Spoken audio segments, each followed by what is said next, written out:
Yeah, let's do it. Yeah, I guess I'll just start off with the RB1 tier. We'll go 1 through 12 since most of y'all play 12-team leagues. So I'll start off with the top six here. You got Gibbs at 1, going with Jahmyr Gibbs at the 101. It was a tough call between him and Bijan, but lean with Gibbs. I mean, with the Montgomery train out of there, Monty Bird's now in Houston, What about Peacock's new IPOC? primary back. And then they brought in IPOC, but not too worried about him because Yeah, I know. I'm he didn't capping. really do a whole lot last year. So got Bijan. They got the B-Rob show over there in the ATL. They got both B-Robs now, Bijan and Brian. But as we saw last year, Brian is definitely just a handcuff. CMC got all the work there in Frisco. So I'm thinking somebody Bijan. in one of our leagues, right? Shout out to Clock, because Clock and Peacock in the same league, they've got fools with this move. Clock had posted B-Rob, as in B-Rob the mob, ends up flipping B-Rob for a third to somebody, right? And then I'll say his name. What's brother's name? Gemmo's the only guy I let have a co-commission. What's his brother's name? Jax Falcone. So Falcone, he gets in there. He's hot as fuck. What the fuck is this? No one trades away Bijan for a third. Starts tearing everyone a new one. Then we tore him a new one because it was Brian Robinson. Stupid. Right. Click on that shit. But, you see. Yeah, just B. Robinson. Yeah. They just assume Don't want to say that he's done that twice. I don't want to say that he's already done that twice in this league, but I mean, he's the only co-commissioner I know of in outside of leagues. Hey, I'm like co-commissioner, just kind of like coach role. And now we won't let him leave because there's been several times he's threatened to leave. Like, no, you're too much fun. Yeah. Shout out to Silky Johnson. Silky Johnson in the chat. Yeah, what up, Silky Johnson? What up, Silky? The co-manager, my bad, not co-commissioner. Yeah, that's right. Co-manager. He's Jimmo's. Oh yeah, Jimmo. Shout out to Icon. Yeah. Jack Falcone. Sagittarius like me. He just likes to push the button. Jimmo the Icon. Yeah. Sometimes Jack Falcone will respond to like text or whatever, in the DMs or the chats or whatever. You can tell it's Jack Falcone you're dealing with here. Here's the thing with Gemmo. Gemmo just wants to push. He wants to pay somebody and have them do it. He's like, just go do it. But then he also wants the final say. So it's funny watching the dynamic because then like a lot more will probably get done, but they argue a lot. You know what I mean? With decision making. And that's why you should just have shout out to the organization. That's the squad. They need to get organized. They got a good squad over there though. They got a really good squad. Yeah. Okay. What else you got? Who's that? Who's the best Guru? Yeah. So obviously Gibbs and Bijan 1, 2. Then at 3, I got JT. I know a lot of lists have CMC, but I'm going JT. I think CMC, if healthy, could likely outscore JT. I just worry with CMC's workload and injury history that I feel like JT is a little bit safer bet. So I'm going to lean JT. They're right there, though. They're probably I make the same argument for JT. He kind of has like a CMC-ish injury history, but he has injury history of his own.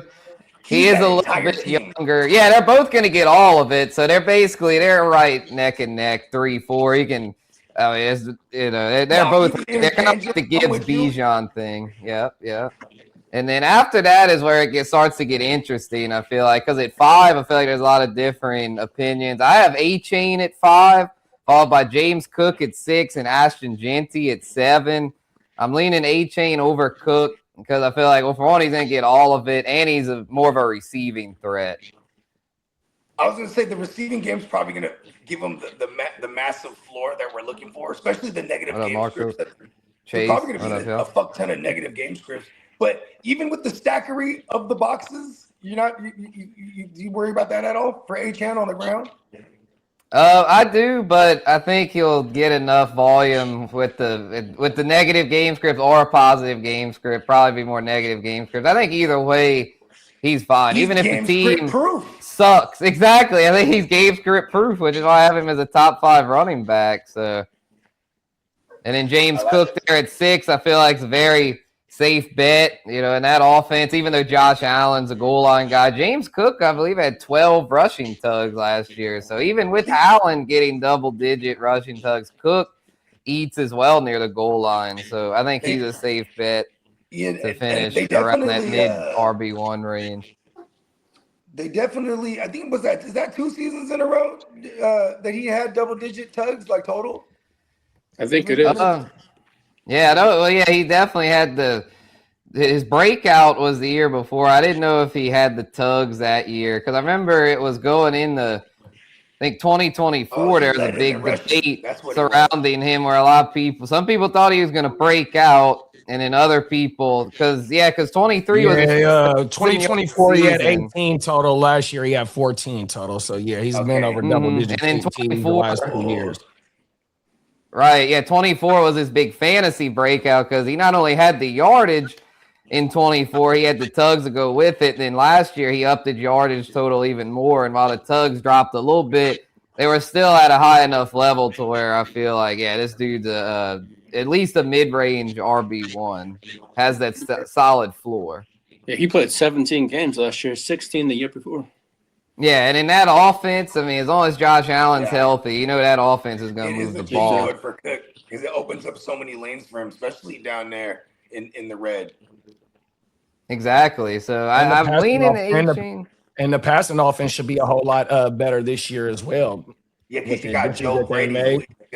He's gonna get everyone involved. Like, go back to when Joe Brady was a play caller with CMC in Carolina, and then CMC went down. Mike Davis. Remember, Mike Davis was like running back 11, and he caught a ton of balls too. Like, I like this James. I'm putting James Cook over A-Chan just because he's on a better offense. Yeah, I could see it. I mean, I think in PPR, A-Chain definitely has the more receiving upside, but Cook, I would think will score more touchdowns and could outgate him to where they're also neck and neck. I'd say 1 and 2, 3 and 4, and 5 and 6 are all like very close. You could flip them. I wouldn't be mad if it was like Bijan Gibbs, CMC, JT, Cook, H-A. Like, I wouldn't even be mad at that, even though I have them all opposite. And as far as A-Chan and Cook, they're in the second round of these single QBs. You know what I mean? Because there's going to be a bunch of because people loading up on the receivers there. Like the CD, Jettas types usually creep into the back half of the first, and rightfully so, even though neither of those guys delivered on their ADP last year. I mean, they're both in store for bounce back. CD, obviously, due to injury, and Jettas just a horrendous QB situation. I know, and now we have to hope Kyler Murray is good.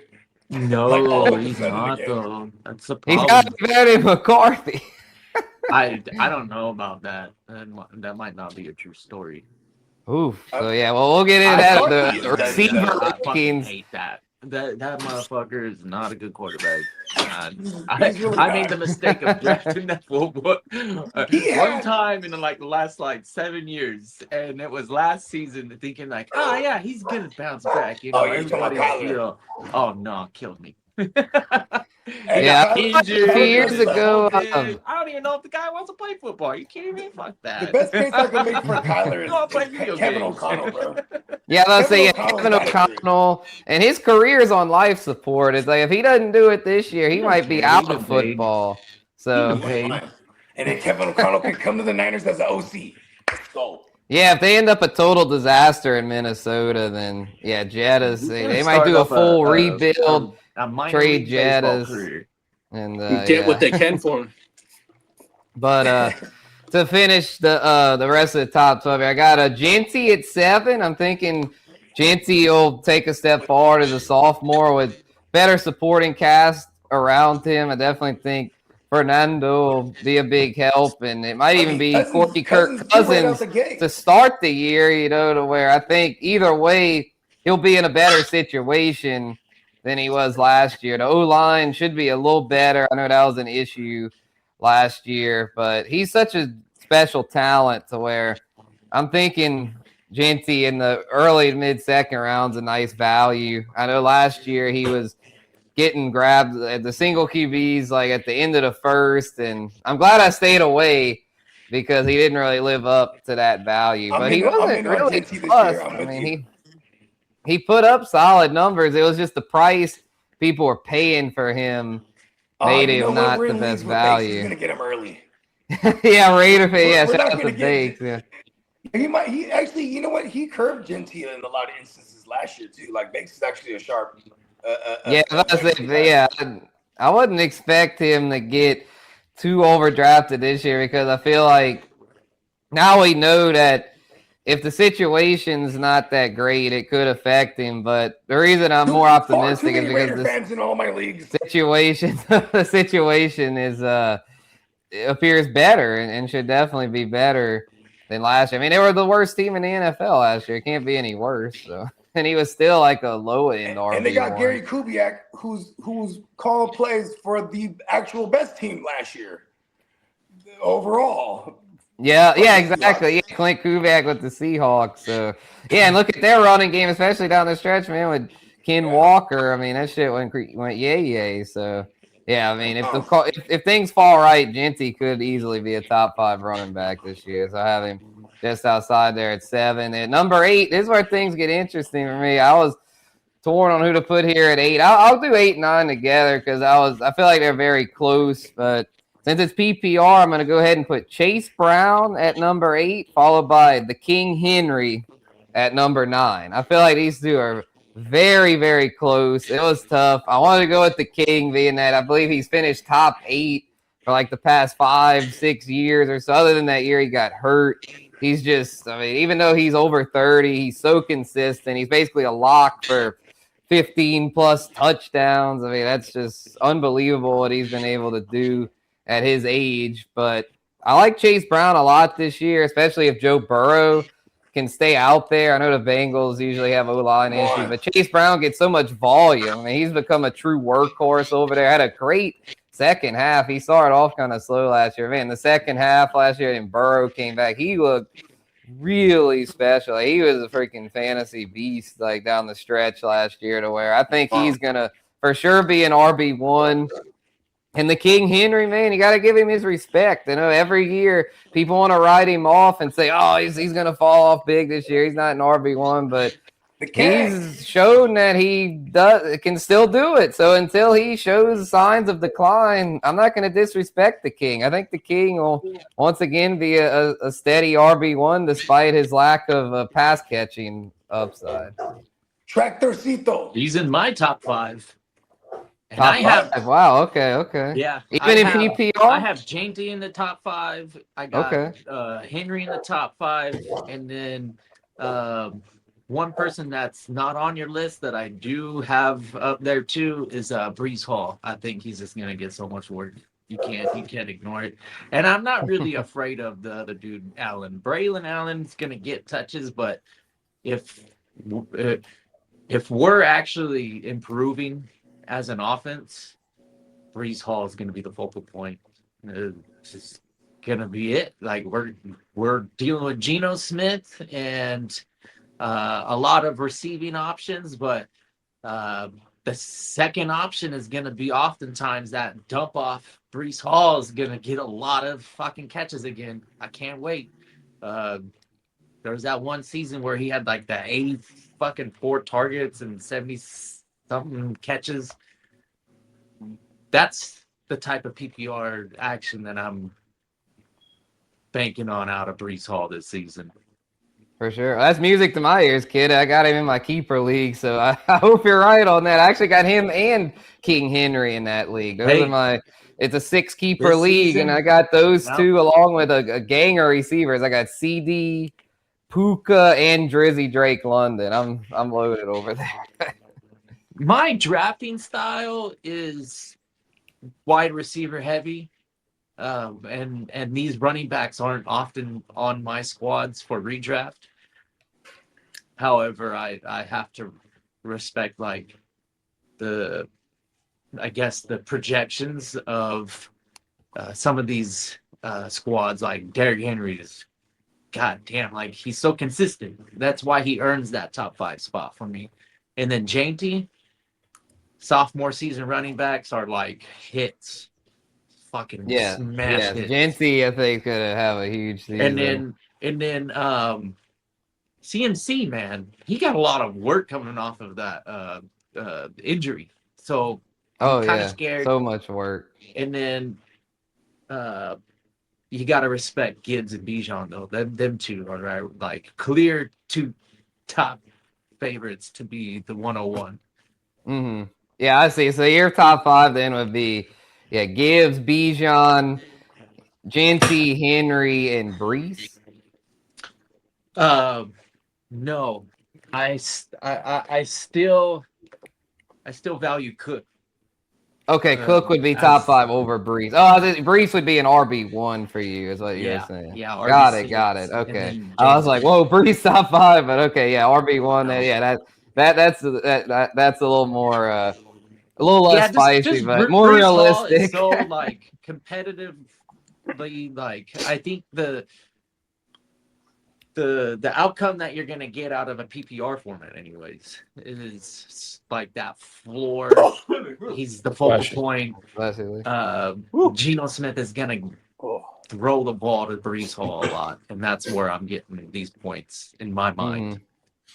Yeah, it looks I fully expect him to have a season of 84, 85 targets, and knowing how Brees Hall handles the rock.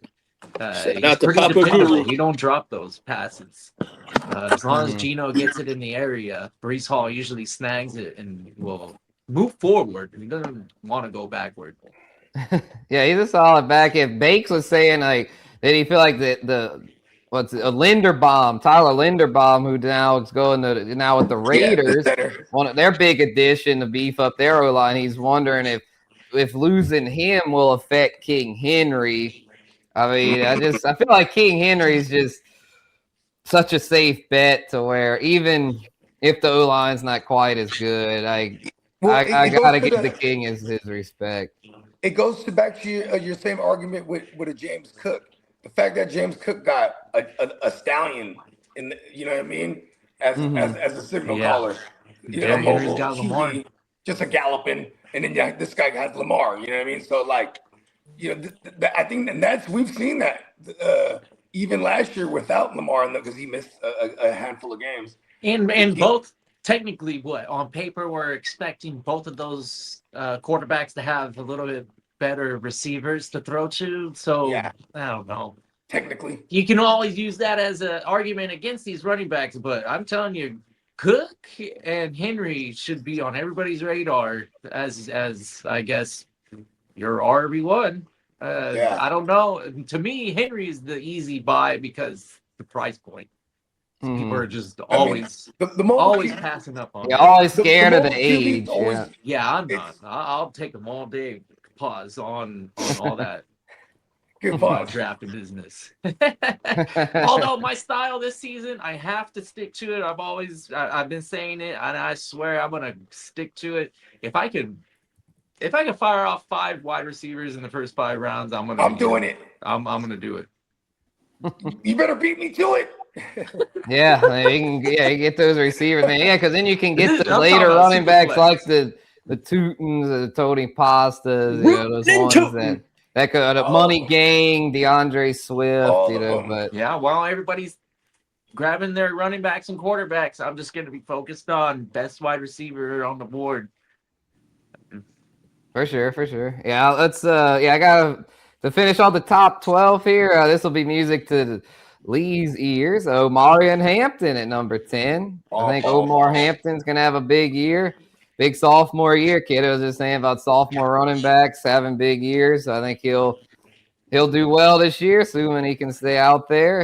Injuries hurt him last year, but if healthy, I think he's an RB1. And we got Saquon at 11. I know the Eagles aren't quite what they were on offense, but I still think Saquon's at least a low-end RB1. He's solid, consistent. They've got a good O-line still, so – and then at number 12, got to give the kid some due, Jeremiah Love. Got J Love sneaking into the top 12. I know a lot of people have him even higher than that. I couldn't go quite that high, but this kid's a special talent. So I felt like he had to be included here in this top 12. You know, their O-line's hella bad. Kind of gives me Genty vibes a little bit from last year. Cardinals Yeah, are Jincy horrible. last year was going higher, I believe, than RB12. Whereas I think if But I will Love's say though, price I will say though, stays in that Jeremiah like Love. late second range, I'm okay with that. But if he creeps into the early second, late first, I'm not buying him there if he goes that high. I'll say New J Love might volume his way into a back end finish. You know what I mean? They That's do. kind of what That's I'm how- That's thinking. how Jinty did at the end of at the end of last year. He bubbled his way into a back end RB1 because of the receiving game. Yeah, and Love's has a really good passing game ability. He's got a really good receiving chops. So Yeah, I guess when you take a first round running back, it's obvious, and especially third overall. It's goddamn Cardinals are so horrible, man. It's like They do have some decent weaponry to take the top off too. I mean, Who's like throwing the for ball? fantasy, we What's up, definitely- JB? We definitely like What up, Big JB? bro. but that's Stay about tuned it, live. See you know? tonight. Vallejo in the building. what up? Michael Wilson had that breakout. I don't know how consistent that's going to be here from here on out. I don't know. Yeah, the And beef then Marvin brisket's Harrison. probably going to start at QB. Brisket He would was be their slinging best it option, last year. too. I'm He was They gotta slinging get that it. contract straightened away. He's a little iffy on that one. Yeah, because we want McBride to still pace his, projections and history. So keep Brissett throwing the freaking McBride 180 times. That's awesome. We also got the Ginsu over there. If no. Brissett ends up flaming out, we got the that's an injury. Ginsu and That's the a- Carson Beck. Too, bro. Oh, Carson God. Beck, bro, the rookie. But I think the Ginsu would be the better bet. I think the Ginsu's injury wasn't as bad as they thought. I think they initially thought it was a torn ACL, but I think it didn't end up quite as bad. Yeah, it wasn't bad like Mahomes. Right, because initially they thought it was an ACL, but yeah, his ACL was spared, so he avoided needing surgery. He entered free agency at full strength. You know, who The thought guy it was, must right? have high IQ for football, because I don't know after all these reps and what his value actually has on that field, unless you're doing a full tank and then. To me, though, Brissett is only going to not be a quarterback for the Arizona Cardinals, and if the injuries, Yeah, the I mean, injuries will it should be definitely. I don't even Brisket. know what's going on. The only way that Ginsu gets in there. Brissett plays pretty good football. I just have to give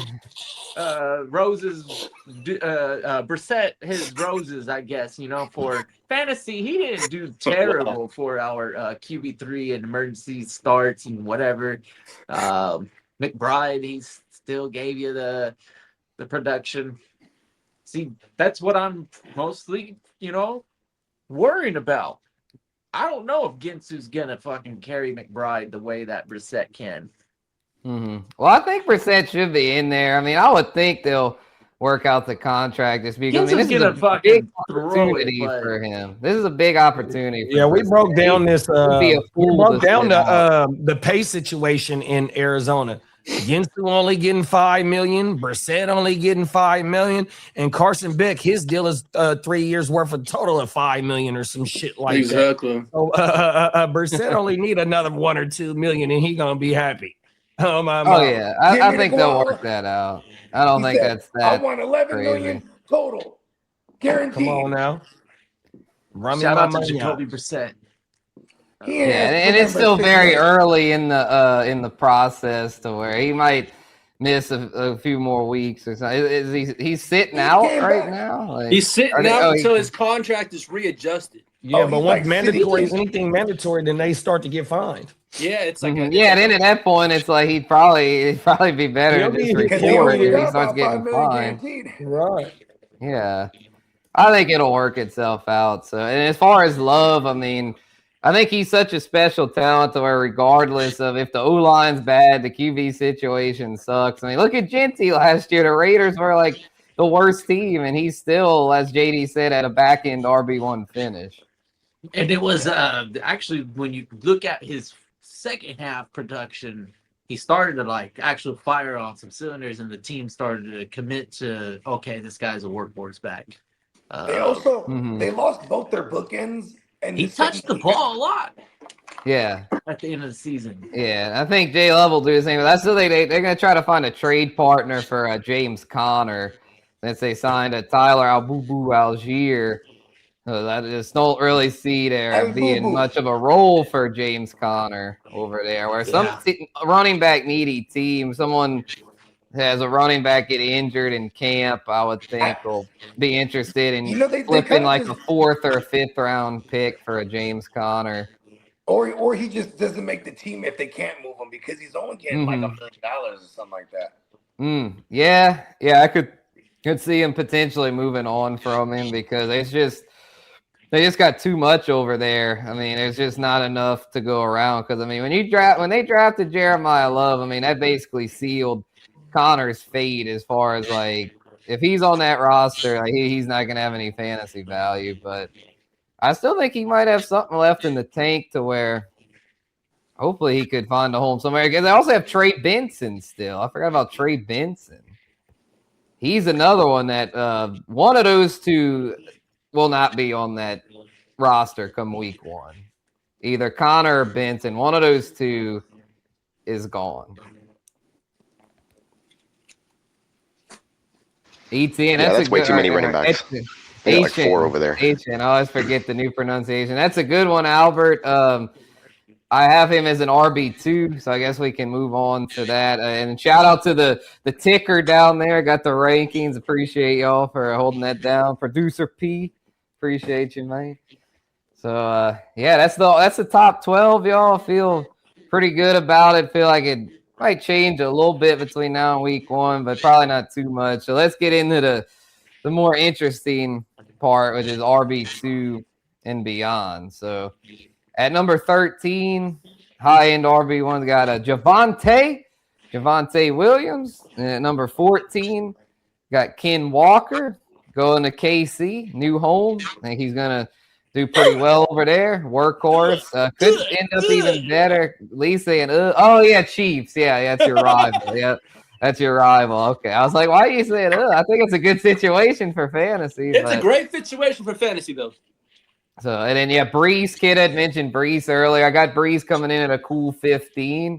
I think he's a pretty solid RB2 with upside for more. And then I guess I'll get to Asian here. I'll just do the first 6 RB2s. Got Jacobs at 60, and I'm a little lower on Josh Jacobs in the consensus. He's got some legal troubles brewing right now, but assuming that gets settled, I just didn't like the way his stretch run went last year. He just didn't finish well last year down the stretch to where I kind of worry that he's received a lot of work throughout his career to where is he declining? I mean, if not, I mean, he should still be in that like low RB1, high RB2 range. I just worry about him right now. So I got him at 16, then got Asian at 17. I think he's in a good spot. I know AK is still there, but the Saints running game should be a lot better this year with Asian in the fold. Kellen Moore likes to run the football. He didn't run it much last for those year. that don't know. The new pronunciation, yes, not Devon A-Chain. This is Travis Asian. ATN. Yeah, or ATN for those. I put it on the ticker. I know. ATN at 17. Yeah, for sure. Asian. Yes, the Cajun pronunciation, the Cajun French way. So I think he's in a pretty good spot to at least be an RB2. And then in 18, I got Kyron. I would normally thinking like, man, Kyron, he's been so good the past few years. He should be higher than that. But Blake Corum, man, I think Blake Corum's legit. He seemed to take more work from Kyron as the year went on last year. And I still think Kyron will get enough to be a mid RB2. I just think that Corum, though, is here to stay. I don't think that was just a flash in the pan. I think Blake Corum is there for that to be a legit 1-2 punch and not just the Kyron show. To be a nuisance to our Kyron shares. Yeah, I mean, well, they could both have standalone value. I think that offense is powerful enough to where they could both have standalone value. But yes, it does prevent our Kyron shares from reaching their RB1 potential. Fucking McVay, man. Yeah, he's always changing it up, but I think that's what makes him such a successful coach. Is he just goes with He's a coach that goes with his personnel, and for a while it was Kyron was the guy, and now that they got Corum, it's probably more of a 1-2 punch. They did pay Kyron, but I'm totally with you because they were giving Corum like 13 touches a game type of shit on the ground. But like Kyron was getting all the money touches, you know what I mean, in the red zone. You know what I'm saying? So and it does translate in that offense in the rushing because they move the ball and they get in the red zone a lot. But from a week to week standpoint, I think like if they have standalone value, it kind of feels like Kyron might be a little more touchdown dependent than I want him to be. You know what I mean? Like, right, yeah, he's not getting quite the volume. Yeah. So, what are y'all's thoughts on Ken Walker? I know some people have him as an RB1. I did for a minute, but then I started thinking, I'm like, man, the Chiefs, like with not having Mahomes probably the first few weeks and just I think Mahomes is playing, dude. Mahomes is there week 1. Mahomes is playing. Okay, but he might not be quite himself. He's not going to be the Mahomes we know of. But and I think they might lean on the run. Yeah. Here's the thing: the last time the Chiefs had a run game was when they had Eric Bieniemy. He's back in the building. Oh now. Yeah, he's back. Yeah, that's a good point. He's back as their OC even too. So I do like Ken Walker quite a bit. I just I just don't want to overpay him. Like he's right. Yeah, that's why I got him at a cool 14. Because I feel like I feel like a lot of people are gonna be, oh, Ken Walker, the Chiefs, and they're gonna scoop him up in like the second round, and I'm just like, man, that's crazy work. Yeah, I can't do that, man. I can't do. I think I would love to have Ken Walker later. Yeah, late third, early fourth, I think would be good for him. Now we're talking, right? I'm like, that's value. Go receiver, and I would love to crack off my running backs, my RB1 with a Ken Walker. They do have another guy over there that they drafted, but I'm pretty sure like he'll get into the fold eventually. But like Ken Walker's their guy, they paid him. Yeah, exactly. Yeah, the kid from Nebraska. Yeah, I think his name was Emmett Johnson. Yeah, that's what they got. Yep. Yeah, I think he's pretty legit. But yeah, Ken Walker's that dude, at least for most of the year, I'd say. And I think maybe he's going to get majority of it as long as he can stay healthy. Because that's another thing about Ken Walker is like he definitely has a riddled injury history. And Javonte, man, what are y'all's thoughts on him? Do y'all think he's legit? I mean, I have him just outside the top 12, and in that offense, I mean, Dallas theoretically could have a top. You could say they could be the top scoring offense in the NFL. I mean, with freaking Dak back there, the CD, Pickens, Fergie, their O-line's good. I mean, they're cooking. They're cooking and Javonte gets all of it. Let's fucking go. That's what I'm saying. If anything, I might be underselling Javonte. What was Javonte last year, JD? RB6? 12, I think. 12? Okay. 12, 11, something like that. There's been a lot of 8 to 12 is 8 to 12 as a finish for Javonte. Shit. Think about it. If it all goes well for Javonte, I think he can finish higher than a Genty even. You know what I mean? Okay. I just swap him with Genty. Like but I do like the Kirk Cousins there and the whole Kubiak thing and the better O-line. I do like and think he's going to get most of the work. So I do like Genty there, especially in year 2. But how about this? Javonte's workload and his work in the passing too. Even if it's not the high volume, he's super efficient. You know what I mean? Yeah, here's the verses for y'all. Javonte or Saquon? Ooh. I would always just wait on and take Javonte. I don't ever like paying up for Saquon because his name brand still gets him going in like the mid-second round. You know what I mean? Maybe that's a good point. Yeah, head to head, I'd probably still lean Saquon, but at ADP, definitely Javonte. Yeah, because Javonte could fucking tear jump like a motherfucker. You know what I mean? Well, I mean, him and Ken Walker are pretty nice comparisons in my book when you talk about. I like that. They're right, 13 and 14. I got them. I just like Dallas's offense better though. That's right. Javonte is a PPR back that didn't even do nothing in the PPR game. He had 1,300 yards with like 12 TDs. Come on. Yeah, your Cowboys looking good this year, Derek. I gotta admit it. I love the Cowboys, but pay the WR1s their money, man. Give them, give the NFL their notice right now that you need to have 2 WR1s. You got the money now. Right. Yep, and Philly just traded AJ Brown. Where I don't know about this Philly offense, man. I think Saquon's still solid, but man, I don't know Philly, man. I feel like they're kind of trending in the wrong direction. And it's another year with another coordinator, offensive coordinator. We got to see what their shit gonna look like. Yeah, I know. If anything, I might almost prefer Javonte straight up. What trade is this? This new coordinator? Sean Mannion, I think he came from Green Bay. Oh yeah, the Mannion. That's right. Mm-hmm. Okay, so he's I'm assuming if he's like a LaFleur guy. See, everyone's getting some kind of piece of that type of offense. You ain't lying. And I think Buddy hella young. I want to say he like 30 something. He's gonna be the play caller over there. Yeah. He was. Okay, do you remember this? It was like the 2021 championship in fantasy. This is when we still had 16 weeks, but it was Green Bay versus Minnesota, and then it was Kirk Cousins versus Sean Mannion. No, Kirk Cousins couldn't play, so Sean Mannion got in there. And that's who that guy is now. I'm working on a Kirk Cousins drop. I'll get that probably later today. Will we like that? Kirk. Yeah, we'll like you like that? Come on. It's gonna be straight from Breaking Benjamin's Diary of Jane. Do you like that? Do you like that? Come on now. Man, that was the song. It was at one of the NASCAR games, bro. NASCAR 07, I think. Yeah, that song's like flipping. That's a fairly deep cut.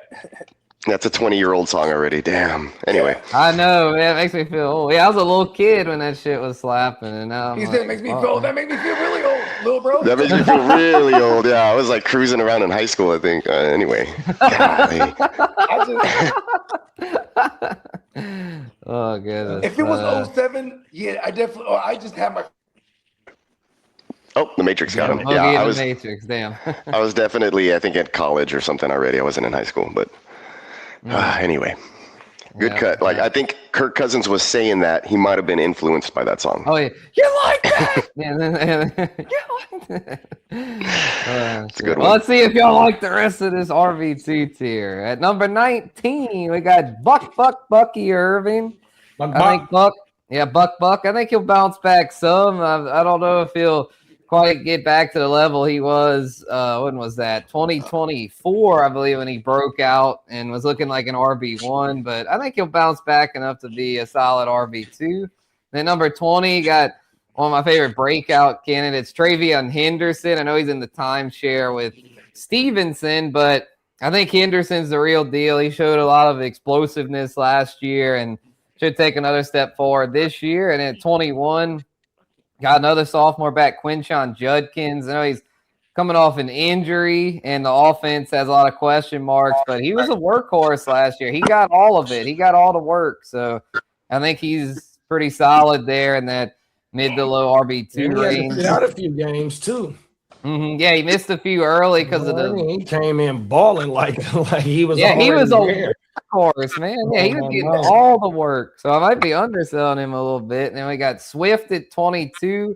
DeAndre Swift, man. I know he's in the timeshare at Money Gang, but man, that Bears O-line's the real deal. Ben Johnson's turned them around. So I think Swift is in a position to finish top 24. And then at 23, the Scott man, Cam Scatterboo. Got him at 23. Another one coming off injury, but he showed a lot last year. That offense should be a good bit better with Harbaugh over there. Should be the lead back for the Giants. And then at 24, Monty Burns, David Montgomery going to Houston. And he should get all the work over there. No more Sergio Mix-a-Lot. It's Monty's time to shine over in Houston. Woody Marks was okay last year, but definitely not a workhorse to where I think Monty Burns going to sneak a top 24 finish. I like it. Look at old Monty sneaking up in there. Yeah, native Texan guy. I like that call also. Woody Marks is not going anywhere, but he definitely can't carry the workload. We saw him leave almost every game last season once he took on the full workhorse role. We had to have guys like Jawar Jordan and, just random dudes off the practice squad elevated in times because he was dealing with knick-knack injuries in his shoulder and his ankle last year. Albeit, though, I mean, once he got injured and came back into the game, he was almost guaranteed to score a touchdown after that point.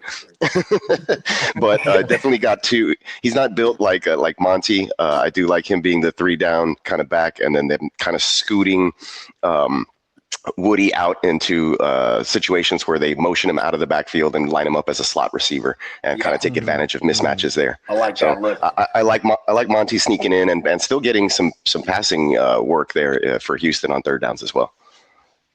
Okay, good. That validates it then. The Peacocks are a Texans guy. So yeah, I feel good now about having Monty Burns in that top 24. I mean, he could fall. Monty Burns, if it all falls well, he could fall into that end zone like a dozen times for real. You know what I mean? Yeah, not to mention the Texans have revamped their offensive line. They brought in a bunch of free agents, couple of veteran free agents. They re-signed a couple of veterans, and then they drafted a couple of rookies, and then we have Deontay Ursary in his second year. So I like the revamped offensive line, and you can count them, folks. This isn't a race thing, but we actually have 4 white offensive linemen playing for the Houston Texans now. They only had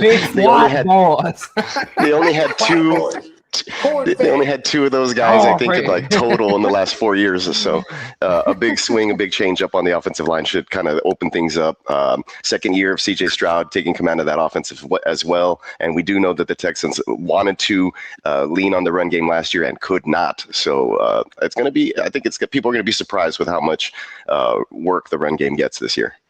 Yeah, Monty definitely a big upgrade over Nick Chubb. I'd say Nick Chubb looked totally washed, and then Mix-a-Lot just could never get out there. Thinking him and Chubb, their careers are probably over. I don't see those guys playing in the NFL again unless they can somehow. Well, Chubb for sure. I think Chubb's knee just is too messed up. Yeah, word on the street with Mixon was like stem cell stuff for his foot. They went wrong on his own that he didn't take care of with the team. That who knows, right? So no idea really what ended up happening with him. Yeah, because it looked like he's on the list. Like, he'll be back after like 6 weeks, and then it just never came back. Almost reminded me of the Ayuk situation.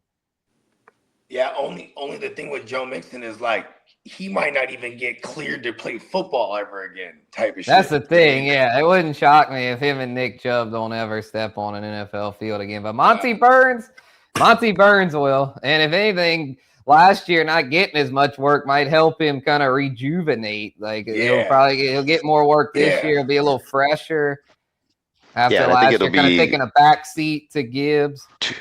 2 seasons removed he had like a mid-season injury. It wasn't last season. I think it was 2 seasons ago where he kind of they thought he was done for the year and he played through it or whatever. He came back for the playoff game, but he was a shell of himself. He shouldn't have come back for that. He had to come back. Yeah, I definitely like running. I like running backs 2 years removed from major injuries. So this is a full healthy offseason. Yeah, I mean the Texans. Y'all made that move pretty early in the offseason, which tells me that y'all have big plans for him. Yeah, it's like y'all targeted him because I think y'all are just so fed up with how last year's backfield situation went. So y'all are like, all right, we need to get a new workhorse, and so y'all chose Monty, and so I think he, if healthy, he'll sneak that top 24 finish. Yeah, Woody Marks is a 4th-round pick, albeit he was really good in college at USC where he played, and we talked about him a little while ago. He was good while healthy. He's not built, I think, to handle an NFL workload like that. So, the Texans are really looking forward for that last season. They couldn't lean on it, not to mention the big old offensive line mix-ups and injuries just down the line. It was just hard for them to lean on a run game in the playoffs. And when you're back there and every play it's CJ Stroud dropping back with a horrible offensive line, and you saw the results, when they played really good defenses late in the season in the playoffs. I do really like. Gotta fix those things. I like the fact that it's the second year where what's Brett's name from the Rams? Nick Caley. Yeah, Nick Caley. Yes, I'm very consistent. I always say I'm just a big fan of continuity. You know what I mean? Yep, second year as the play caller. Yeah, that's good because CJ Stroud's been through a gang of play callers, which is probably kind of hurt his development. So I think it's very important that y'all kept the same play caller. What up, Tino? Yeah, the system with Bobby Slowick was too simple, I think, and it was just like not a lot of freedom to check out or do anything, and he was kind of trapped. And everyone go down the field. Everyone go long. Pause. Yeah, exactly. And then the installation last year for a very complex offense that Tom Brady ran with all these checks and if this, do that, then this, then do this, and a lot of reads was probably a lot for CJ Stroud to handle with an incompetent offensive line in year one in that system. So year two with a better offensive line coming into what Nick Caley already said, I'm sorry, not Nick Caley, but the quarterback's coach came out a couple of days ago and said that Stroud is, light years above where he was last season at this point in terms of grasping the offense. So that's great news already. If you can hit the ground running at training camp with an understanding of the offense, should be able to see some improvement on those lines. Because there was pre-snap motion, a lot of other things installed that we didn't see from the Bobby Slowick era, that there were some improvements, but there was a lot of things where it's just like, he snaps the ball and there's an defensive lineman immediately sacking him. And sometimes those were his issues, like not seeing or checking the play, and the same thing with the communication with the lineman. So I feel like getting all those basics down, and that's just the simple stuff, should be able to run a play without, fumbling the football or being sacked immediately, which is stupid things that the Houston Texans, just can't have. All they needed to do was be mediocre. And I think, all of the rookies that were forced to play last season, a lot of the injuries, and then everybody being new with that offense, just it was a recipe for disaster, even though the defense carried them late into the season. Yeah, with that defense and an improved offense this year, should be a lot of happy H-Town huddles, I would think, this fall. I mean, I'm back and forth in the last two seasons. Those 2 11-win seasons, including playoffs and stuff. So it's tough being a Texans fan because I would always say my expectations are low, but I feel like at this point, going into Stroud, Will Anderson, and D'Amico Ryan's 4th year, the expectations are considerably higher. Like we need this is y'all's window of opportunity. Yeah, y'all need to strike. I mean, because generational talents like Will Anderson don't come around every day, and if CJ Stroud can bounce back to being that franchise type QB, then y'all gonna need to cash in here in these next few years because those kind of talents don't come around every day. Right? Yeah, and one more. We have bodies there now. Yeah, exactly. Danielle Hunter. Danielle Hunter. Tank Dell will be back. Nico, the line's improved, and Derek Stingley on defense. I mean, there's a lot of talent out there. Depth should be a little bit better on offense this year. We got Reed Blankenship in the house, so they added him there as well. Yep, H2O2 at linebacker, Aziz. H2O should have a bounce back year. Yep, Jalen Pittry, he's an IDP guy. Caden Bullock, Kamari Lassiter, and fucking Stingley. That's secondary nasty, bro. It's nasty to say the least, right? Yeah, that edge duo and that secondary makes it to where the linebackers can pretty much just sit back and chill. Like they don't H2O2 and Aziz, y'all aren't under a whole lot of collect pressure. Tackles. Well, I mean, I don't know. Yeah, just collect tackles. H2O needs to learn to wrap up. He needs to learn how to cover and wrap up. He's a little over aggressive. He knows how to hit. We lost 2 games last year where he hits Baker Mayfield, doesn't wrap up, and then Baker scrambles an extra 20 yards. They kick a field goal and we lose. Like, come on, man! It was a 4th down sack right there, bro. And there was another one where there's another one where he's in coverage and it goes right through his hands over his helmet for a touchdown. It's just there's a couple times where H2O has lost us games. So the EJ speed being hurt and not playing all season is gotta wrap up. Right. It's gonna hurt a little bit. But Christian Harris got let go. He's no longer with the team. But they did draft what's his name, Woodaz. So that guy's been flying around. That's a big pause, my boy. Woodaz. Woodaz. But he's been showing up a little bit in camp. We got a Woodaz, a Woody. And we got Woody Marks. Wood ass. Y'all got all the wood. Pause. Oh, world. They got some good names going on there. That's funny. Yeah, Wade Woodaz. Well, he's got the wood and he's got the ass to his name. From Clemson. So yeah, putting the wood to the ass. Wow. Lee took it there. He's like, come on, man. You know me. Woo. But yeah, I like Monty at 24. We talked about the Texans enough. That was good stuff. Hell yeah. I was gonna say, what are y'all thoughts on Scat, man? Do y'all think he bounces back and or comes back from injury and ends up top 24? I know Tracy's over there, but I think he's more kind of like I was saying about Woody Marks, like more just like the compliment. You know what they're gonna do over Here's there, what I think about the Scat Man.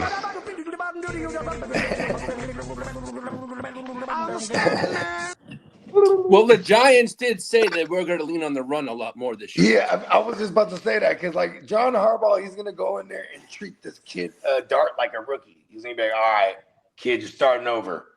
You know what I mean? And the first thing they're going to do is lean on that run game. Mm-hmm. And, like, I mean, shit, their main weaponry, too, he's wounded right now. Right? Like, that's kind of... Yeah, Neighbors is kind of wounded, you know, to where, second half, like, Dart would probably be more of a second half guy. Yeah, for Scatman, though, like, he could be, like, you know, he should be good all year, I would think, because in that offense... That defense is hella good, too. Yeah. Who's the OC over there? Because Harbaugh, I don't think calls... Matt Nagy. Our old pal Matt Nagy's the OC for the Giants. So I guess that's okay, you know, because Nagy's okay. I mean, he's not like Montgomery. That like true. And iPod Cohen. We've seen him have some guys. Mm-hmm. So I think the key for Scatman will be it'll be the volume if he can get enough volume because Tracy's still over there and Tracy's no slouch, but it seemed to me that. Before the Scatman injury, those 3-4 games before the injury, man, he looked like he was taking over. So as long as he's healthy, scatterbrain. Yeah, as long as he's not too scatterbrain, like I don't think scatterbrain. He'll be the guy there. But you called him the scatterbrain? Is that what you called him? Peacock putting the thread Cam scatterbrain. Oh yeah, nice. And then He uses his head like a battering ram. That's what I'm saying. I'm like, I think he's got upside, but I don't want to rank him too high because I'm just like, man, this dude, like the way he runs, I'm just like, this motherfucker. He almost reminds me of, I hate to say this because I really hope he doesn't end up like this, but y'all remember Rashad Penny. I was like, Pacheco's like Rashad Penny, bro. Like Rashad Penny. No. He couldn't go 4 games without an injury. He was good when out there, but he sucked for fantasy because we'd always draft him thinking like, oh, this is his year to stay healthy. And he'd never stay healthy. He'd always end up hurt because he'd run like a freaking battering ram. He got hurt. I was at the Saints game for work against the Seahawks back. I think it was like 23 or 24. Yeah. It was, I think, Penny's last year. And like, he was having a strong start to the season. And then this dude just does some crazy move or something, like plows in and flips up and then like tears his ACL. I'm like, dude, you run like a fucking maniac. Like, of course you're always getting injured. What was Brett's name? Scatterbo. When I first saw him run last year, I said, totally, he's a white Pacheco. Scatterbo. He runs like a madman. Hella angry. Just fucking angry as fuck, want to hurt everyone, including themselves. Yeah. He did get a few angry run award. I know that. Come on. Yes, Brandon. Yeah, I mean, I could see swapping Monty over having Monty over Scat. But I mean, I have them neck and neck. I mean, it's like. But to me, the injuries is what worries me about Scatterbo because of how he runs. Mm-hmm. But I think he's got the upside though. Oh yeah, I think the upside. Yeah, so I mean, maybe we move him down a little bit, but yeah, that's why I brought him up because I just feel like it was tough for me to try to figure out where to rank him because it's like some lists I see him, it's like they have him like as high as like 18, but I'm like, nah, that's too high, bro. So like I had him, like low RB2. John Harbaugh's gonna want to run the ball, control time of possession because he has a good ass defense that's gonna keep them in games, or even be able to help them defend leads. You know what I mean? Like, Yeah, and that's going to go hand in hand with the run game on the other side. So that's my case for Scatterbo. But yeah, of course, there's concerns. he's coming off of like a reconstructed, like fucking dislocated ankle or some shit, right? Like something crazy like that. But he was at WrestleMania, like he was at WrestleMania jumping around and doing all kind of shit like a few months later. I tend to believe he's gonna be all right. Oh yeah, he'll be all right. So yeah, let's I'll go ahead and do through 36, and I'll leave it at that for now. We'll do top 36. So we'll move on to number 25. We got a rook here at 25, Jadarian Price. He's only the second rookie on the list. This rookie class for running backs on the weaker side, in my humble opinion. But I think Jadarian Price is in a good spot. You know, he's going to be taking over as Seattle's lead back most likely, with Charbonnet coming off injury and Emmanuel Wilson being more of just a complimentary backup type back. So I think Price is in a good spot. He was basically the complement in college to Jeremiah Love. Both went to Notre Dame. So he'll be asked to do a bit more, especially early on if Charbonnet misses time. But regardless, even if Charbonnet's out there, I still think there's a role for Price. I mean, last year over there in Seattle, it was a 1-2 punch, Charbonnet, Ken Walker, and I would think it'll once again be a 1-2 punch over there, this time Price instead of Walker. And then at 26, I've got Bashol Tootin, the breakout candidate, you know, taking over as Jacksonville's lead back most likely. They did bring in Chris Rodriguez, but not too concerned about him as far as him being the lead guy. Or something. Yeah, I think he could just be kind of like the goal line guy that gets in here and there, spells Tootin when needed. I think Tootin will most likely start. My bad to cut you off. No, you're good. Chris Rodriguez, people are just going crazy because he played under Liam Combs in college, and he went crazy with Combs. So that's why I see. That's why people are attaching any kind of hype to Chris Rodriguez being there. You know what I mean? Mm-hmm. I like his existence there because it makes us get Bashol Tootin for cheaper, because he's likely the starter and the guy who I think could be a tier jumper. You know what I mean? Yeah, like, for sure. I think he could jump into the teens if it all goes right for them. You know what I mean? Yeah, definitely. I mean, Asian last year, ETN, as most folks know him as, was like, wasn't he an RB1? French Cajun. Exactly. Yeah, he was. Yeah, he was close though. I mean, he was a workhorse there in Jacksonville, and I mean that offense is legit. I mean, T-Law took that next step last year to where I think Jacksonville isn't going anywhere. I mean, the Texans, I just said they're in a good spot, but I think Jacksonville's also in a good spot. I think the AFC South will once again be a battle between Houston and Jacksonville, and while Jacksonville will throw it a lot, I mean, they're going to have to run it some, and it seems like Tootin will most likely be the guy that will be there. The rootinest Tootin. Yeah, we'll have to see how things play out. I mean, I could definitely see myself moving him up these rankings. I've seen some lists that have him a lot higher than I have him, but I'm not ready to do that just yet because, I mean, we're still early in the process. He's got to prove himself. He's got to get through camp and the preseason and be like, look, bro, like he's got to show that he's the guy, because they also have the Chris Rodriguez and the other guy they drafted last year, LaQuint Allen, who got a little bit of work. LaQuint Allen, so it's he's gonna be the third down back. I read.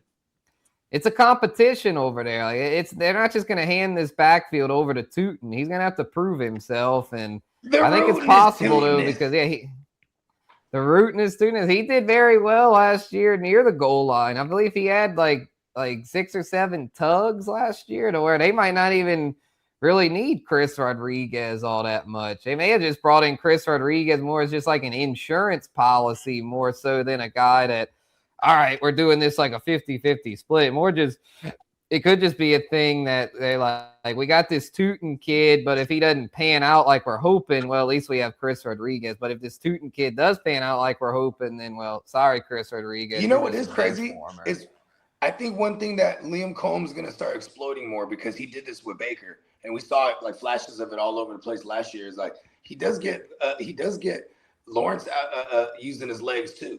You know what I mean? And like, Lawrence really was unlocked last year. Liam Cohen's fucking offensive genius. I mean, Baker was a top 5 QB under him. T-Law down the stretch last year was a top 5 QB. Liam Cohen is a freaking offensive guru. Yeah.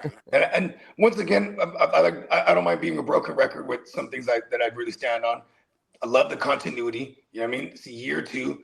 They should be better. And Basil Tootin is the guy that this regime drafted. So, you know what I mean? In training camp, this is when you'll see, like, when he's running with the team ones, and then you'll start seeing all these analysts start to move the rootiness, tootiness up. You know what I mean? Mm-hmm. Yeah, he had the better draft capital. The rootiness, tootiness. Yeah, he had the better draft capital, 4th round pick. Allen only a 7th round pick. So, yeah, I would think if he can hang with the ones and get the job done, then I would think when it comes to running backs, could be the tier jumper, as Bogey says.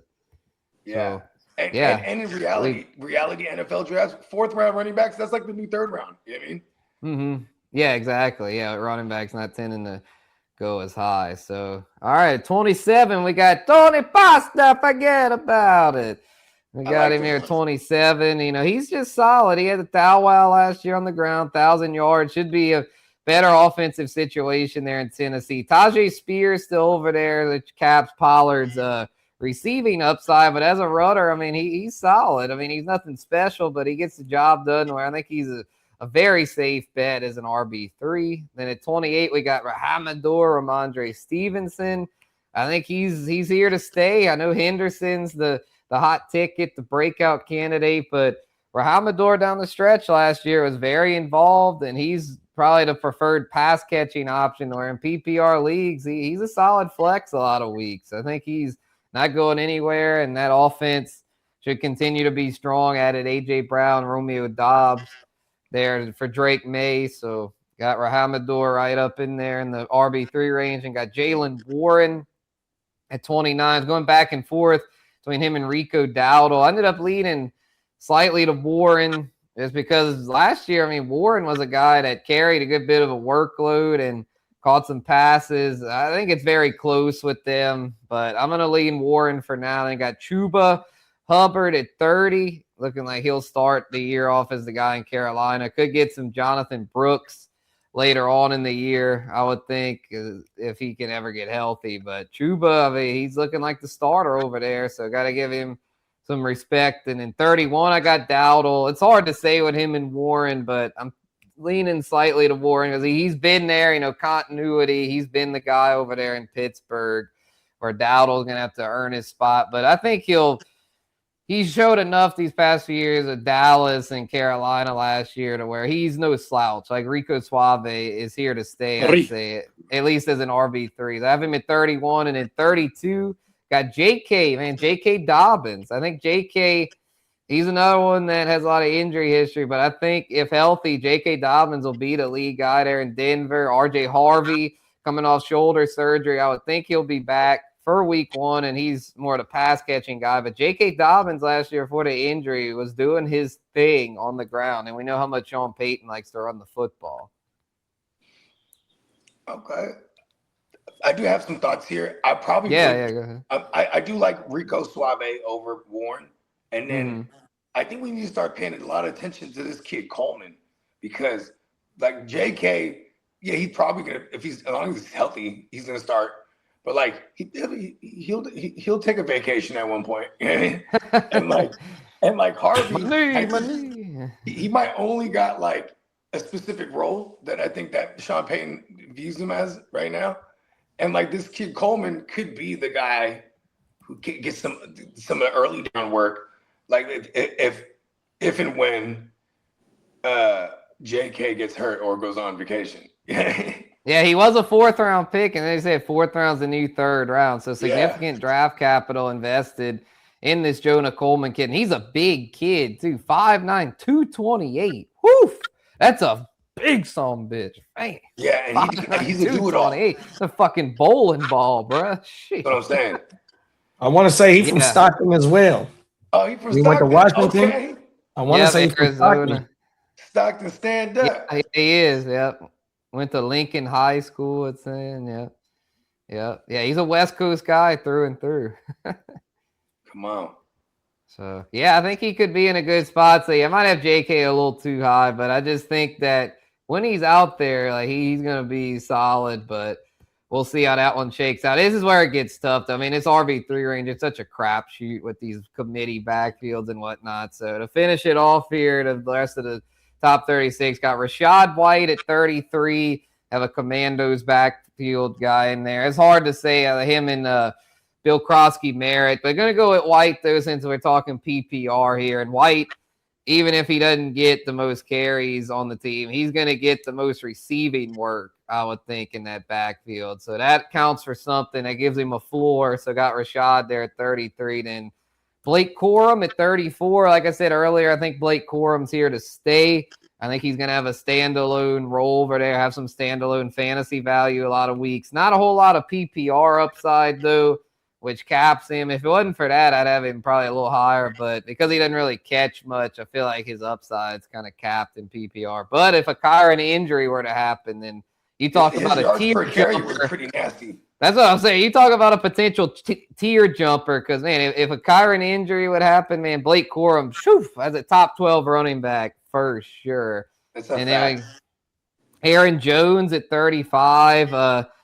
Minnesota, like a kid was saying earlier, Kyler could end up a rough year. But I'm still a believer in Kevin O'Connell. I think he's a really good play caller to where I think Jones, if healthy, could still be like an RB3. I mean, he's at an older age, though. Didn't have a good year last year. But J.P. Mason just didn't really take the reins over there. We were thinking last year would be the Jordan Mason year, but he just didn't really get it done. Doesn't really offer much as a pass catcher to where Jones, even if he's not the best runner, he'll give you some PPR upside, kind of like Rachaad White. And then 36, another guy that's pretty good for PPR there. RJ Harvey, we just talk about Dobbins. I could see where someone would say just go with Harvey. He's got the PPR floor. And then they also have that Jonah Coleman over there. So kind of a messy situation there in Denver. Washington, Denver, some of the tougher backfields to predict for fantasy. But, that's there could be some potential values there if we can figure out who the guys are going to be. Facts. I do like the fun dart throw on the kid Claiborne over there. Oh, yeah. Was it Damon Claiborne? Yeah. I think he could do very well because if Jones gets hurt and Mason just stays kind of like just what he was last year, if I could bet on those two guys going on vacation, I would. Yeah, Damon Claiborne, bro. Yeah, he could be in for a nice season. So yeah, I think he's one of those late round. Yeah, I could throw in a few late round dart throws here. Let's see what I have here. Yeah, I think some guys that could be nice. Jonathan Brooks, at Chuba, not really establishing himself as a true workhorse. Jonathan Brooks at the right price could be good. We had mentioned Emmett Johnson earlier for the Chiefs. I mean, I think Ken Walker will be the guy there, but this Emmett Johnson kid, I think, could be pretty dang good rookie there in Kansas City. We mentioned Jonah Coleman, this potential breakout guy there in Denver. Katron Allen for the Commanders could be someone to watch, I'd say. The Katron, that backfield being pretty wide open. Nicholas Singleton over in Tennessee. Right. I think that kid could have some potential. If anything happens to Tony Pasta, that kid can hit it all. And I don't even worry about Spears even right now. Forget about it. Spears is done. Yeah, he's just a PPR guy. So those are a few late round dart throws there for y'all to I like that Nicholas Singleton one and the K-Tron. Those are the two Penn State kids, right? Mm-hmm. Yeah. Yep. And then I'm over here with my handy dandy notebook. I'm over here looking for houses for the draft. Oh, everything, bro. Oh, nice. That's right. Where you guys at this? You guys are going to the Great Northwest this year. Yeah. Sleepless in Seattle. Yeah. Nice. Oh, yeah. Tino brings up Kenny Gainwell. Yeah, he was just outside my top 36. I think I had Gainwell at 38. Yeah, I had it. Yeah, Charbonnet, Gainwell, Money Gang, and Bill Krosky Merritt were my first four out. Bucky better be scared of Gainwell. Oh, my mama. Gainwell could easily finish top 36. Yeah, so Gainwell is way better Rachaad White. You know what I mean? Gainwell was pretty nasty last year, so I might be underselling him. And who's the other one that said, yeah, Money Gang, bro. I mean, I know Swift's still there, but man, Money Gang was impressive as a rookie. Wow. He was catching passes. I think he may have caught just as much or more than Swift. I think he only caught like 10 passes or something like that, but he only got targeted like 12 or something like that. You know what I mean?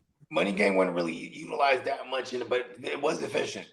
He had good rushing efficiency, 4.6 carry, and then he caught 18 passes. Oh, 18. Oh, see, I was underselling him. Oh, that's not bad. Yeah, I mean, for a 7th round pick, shit, he definitely showed that he's here to stay. You know, it's hard for a 7th round pick to carve out a role that's significant in year one, and he did it. We're talking like Pacheco is the only other guy I can think of in recent history. Yeah, then that LaQuint Allen maybe could be a 7th round spoiler to our root and shooting shares. Was like what was Krosky? Old Bill. Old Bill. I don't think he was 7th. Oh no, he was. You're right. He was 7th. Yep. So he could be another one. I was rooting for the kid because I had him everywhere. Yeah, he was a good value. Yeah, because a lot of people are like, 7th round. He ain't gonna do shit. But Bill wasn't too bad. Yeah, he only caught 9. He was basically a dud as far as receiving ability. But on the ground, he was pretty solid. One time and hit him right in his back plate. And I was like, what is this guy? Turn around. Struggle. Yeah, so probably a guy they don't want on the field on and 3rd they just down. never targeted him ever again. Yeah, he was never a pass. I think he only played about like 70 snaps or something like that in college or some shit. Like he was like a complete project. So K-Tron immediately becomes interesting because it's just such a wide open backfield. And that's why I even like that you got Rachaad White where you do got him, like as a top 36 guy, like at minimum. If Rachaad White, all his metrics are hella poor, but like if you give him any kind of volume, he's gonna volume. That's the thing. Yeah, he gets that PPR volume to where it's like, I mean, he's not flashy, but I think JD kind of mentioned about him last year as far as just being one of those just steady floor guys, and he usually delivers for that. Like he's not, he can pass pro. Have the expectations too high, but yeah, he can pass pro to where he'll be almost like the way what was it, JD5's first year where they had Austin Eckler over there. I mean, Eckler wasn't anything special, but he caught like 30, 40 passes to where, I mean, last year White and him being 40, like a I think he's a 40 reception minimum. Yeah, I think 40 receptions is the floor for Rachaad White because that was his career low. His first 3 years, he caught 50, 64, 51. And last year only 40, but I think this year he'll catch somewhere between 40 and 50. And now they got more. David Blow calling the plays. Good old QB. David Blow, huh? Yep. You remember David he Blow? Got promoted. Oh, yeah. Got promoted over there to be in the play caller. And JD5, bro. You know, it's like. So, okay. Yeah, just with the news, Lee. Got through the top 36. There you go. Running back. So. Glad to get that out there to the GWN fam and the Guru Nation. So, yeah, I see Lee had dropped in a thing about Cam Jordan. Let us know about old Cam. Hey. Let's hit a drop. Hold on. We're going to take him to